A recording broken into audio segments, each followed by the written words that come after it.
சந்திர பகவான்கிறது மனோகாரகன். சந்திர பகவான் மனோகாரகன். சந்திரன் உங்கள் லக்கணம் ஒரு ஒரு வீட்டில் விழுந்திருக்கும், ஒரு ராசியில் உங்கள் லக்கணம் விழுந்திருக்கும். சந்திர பகவான் ஒரு ராசியில் இருப்பார். அப்போ சந்திரன் எங்கே இருக்காரோ அதான் உங்கள் ராசி.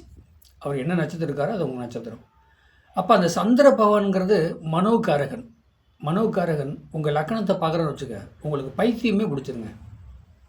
பைத்தியமே பிடிச்சிரும். ரொம்ப மனசு அலபாயும்.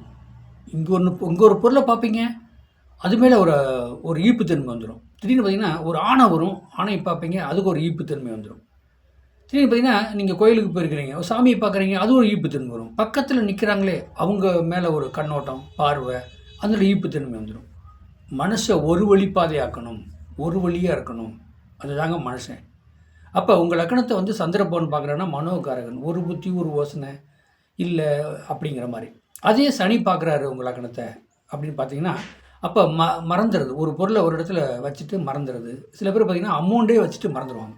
எங்கே வச்சுருந்து இல்லை, அந்த ரூமில் வச்சேன்னா, சாமி ரூமில் வச்சேன்னா, எங்கே இருக்குன்னு அப்படிங்கிற மாதிரி ஒரு யோசனையில் இருப்பாங்க. அப்போ இதுக்கு என்ன மெயின் காரணம்? மனோகாரகன் சந்திர பகவான். உங்கள் சந்திர பகவான் என்ன இடத்துலேருந்து உங்கள் லக்கணத்தை பார்க்குறாரு. நல்ல இடத்துலேருந்து லக்கணத்தை பார்த்தா உங்களுக்கு மைண்டு நல்லா இருக்குங்க, நல்ல மனசு ப்ரெஸ்ஸாக இருக்கும், எடுத்த காரியத்தை செய்ப்பீங்க. சரி, நீங்கள் நினைப்பீங்க எல்லோரும் பார்த்திங்கன்னா டக்குன்னு ஒரு அவங்கவுங்க காரியம் சாதிச்சுட்டு ஜெயிச்சுட்டு போகிறாங்க. பிள்ளைங்க பசங்களாம் படிக்கிறாங்க, சாஃப்ட்வேரில் வேலை பார்க்குறாங்க, நல்லா சம்பாதிக்கிறாங்க. எப்படி வர்றாங்க அப்படின்னா மனோகாரகன். அவங்க மைண்டு பார்த்திங்கன்னா ஒரு வழி பாதை, ஒரே போக்கில் போய்ட்டுருக்கும். படிக்கணும், சம்பாதிக்கணும், முன்னுக்கு வரணும், கல்யாணம் பண்ணணும், இந்த எண்ணத்தில் தான் போய்ட்டுருக்கும். ஒருத்தர் பார்த்திங்கன்னா ரொம்ப குழப்பமாகவே இருப்பாங்க. படிப்பு வராது, பல சிந்தனை, பல யோசனை, பள்ளிக்கூடம் போகணும் மாட்டேன், ஆரம்ப காலத்தில் காலேஜ் போகும்போது பிரச்சனை சிக்கல் ஓடிட்டுருக்கு. இதெல்லாம் யார் தெரியுமா? மனோகாரகன். சந்திரனை பிடிங்க.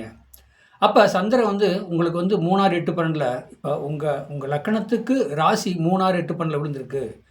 அப்படிங்கும்போது பார்த்திங்கன்னா அந்த சந்திரன் அங்கேருந்து உங்களை பார்ப்பார். யாரை பார்க்குறாரோ அது 3 6 8 12 உங்கள் லக்கணத்துக்கு 3 6 8 12 ராசியாக விழுந்து அந்த ராசியிலிருந்து சந்திரன் அவங்க பார்ப்பார். சந்திரன் 7ஆம் பார்வை. அவர் யாரை பார்த்தாலும் சரிங்க பிரச்சனை தாங்க வரும். லக்கணத்தை பார்த்தா சாதகரே பிரச்சனை இருப்பார். 2ஆம் இடத்தை பார்த்தா தனம் குடும்பம் வாக்கில் தன்னுடைய வார்த்தை பேசும்போதிலே தப்பாக எடுப்பாங்க உங்கள் ஃபேமிலி. சனி இதே நேரம் சந்திரனும் அந்த 8ஆம் இடத்துலேருந்து சந்திரனும் பார்க்குறாரு, சனியும் பார்க்குறாருன்னா சொல்லவே வேண்டியதில்லைங்க, மறந்துடுவீங்க, ஒன்றுமே புரியாது. இந்த பூமியில் ஏண்டா பிறந்தோம் அப்படிங்கிற ஒரு எண்ண மனநிலையெல்லாம் உங்களுக்கு வந்துடும். இதுக்கு என்னென்னா உக்கிரமான காளி துர்க்கையை நீங்கள் வழிபடிச்சுட்டு வாங்க. 10 to 12 ராகாலத்தில் வழிபடிச்சுட்டு வாங்க. கண்டிப்பாக நல்ல மாற்றம் வரும். அது ஆணாக இருந்தாலும் சரி, பெண்ணாக இருந்தாலும் சரி, படிக்கிற பசங்க பிள்ளைங்க யாராக இருந்தாலும் சரிங்க. உங்கள் லக்கணத்துக்கு ராசி 3 6 8 12 போய் அங்கேருந்து உங்கள் ராசியை பார்த்தாலோ என்னங்க, அந்த சந்திரன் 7ஆம் பார்வையை தான் பார்ப்பார். 7ஆம் பார்வை தான் வரும். அப்போ அந்த 7ஆம் பார்வையை பார்க்கும்போது உங்கள் லக்கணாதிபதி எங்கே இருக்காரோ அந்த லக்கணாதிபதி 7ஆம் பார்வையை பார்த்துருவார். அப்படி போது மனோகாரகன். 2ஆம் இடத்தை அந்த சந்திரபவன் பார்க்குறாரு, 2 கூடையவனை பார்க்குறாரு. அப்படின்னா 2ஆம் இடத்தான குடும்பத்திலே மன வருத்தம் பிரச்சனை தான் போய்ட்டு. அப்போ அதே நேரத்துக்கு 5 கூடையவனை பார்க்குறாரு. 5 கூடை எங்கேயும் இருப்பார். 5ஆம் இடத்துல ஆட்சி பட்டு இருக்கிறதுங்கிறது எல்லா சாதத்துலையும் இருக்காது. அவர் எங்கேயும் இருப்பார். அப்போ அந்த மனோகாரகன் சந்திரனை பார்த்தோன்னா பைத்தியம் பிடிச்சிருங்க. பாருங்க, நல்லா புரிஞ்சுங்க. இப்போ ஒளிக்கிரகம் அப்படின்னா சூரியன், சந்திரன், சுக்கிரன், இந்த 3 பேத்துக்கு ஒளிக்கிரகங்க. இந்த ஒளிக்கிரகம் எதை பார்க்குதோ அந்த அடுத்த கிரகத்தை அப்படியே தாக்குங்க. அவர் எந்த பாவத்தில் இருக்காரோ அந்த பாவத்தை பலனை கொடுப்பார். இப்போ சந்திரன் நல்ல பாவத்தில் இருக்கார், 11ஆம் இடத்துல இருக்கார். 11ஆம் இடத்துல இருந்தாலும் இப்போ லக்னாதிபதி எங்கேயோ 7ஆம் இடத்துல போய் இருக்கார், அதுக்கு 7ஆம் இடத்துல இருக்காருன்னா பார்த்தா லக்னாதிபதி சூப்பராக இருப்பாருங்க. டேலண்ட்டு, திறமை எல்லாமே வரும். நீங்கள் உங்கள் லக்கணம் ராசி எத்தனாம் இடம் வருது, அந்த சந்திர பகவான் யாரை பார்க்குறாரோ அந்த இடத்த பாதிக்க செய்யுங்க.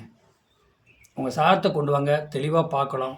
என்னுடைய ஃபோன் நம்பர் 95 14 77 10 77 இந்த நம்பரில் சாதகத்தை அனுப்புங்க. உங்களுக்கு தெளிவாக சந்திரன் என்ன பார்க்குறாரு, 3 6 8 12 கிரகம் யாரை பார்க்குறாங்க, என்ன நடக்குது அப்படிங்கிறத தெளிவாக பார்த்து சொல்லலாம். என்னுடைய சேனலை சப்ஸ்கிரைப் பண்ணுங்கள், பெல் பட்டன் ஆன் பண்ணுங்கள், மற்றவங்களுக்கு ஷேர் பண்ணுங்கள். வாழ்க வளமுடன்.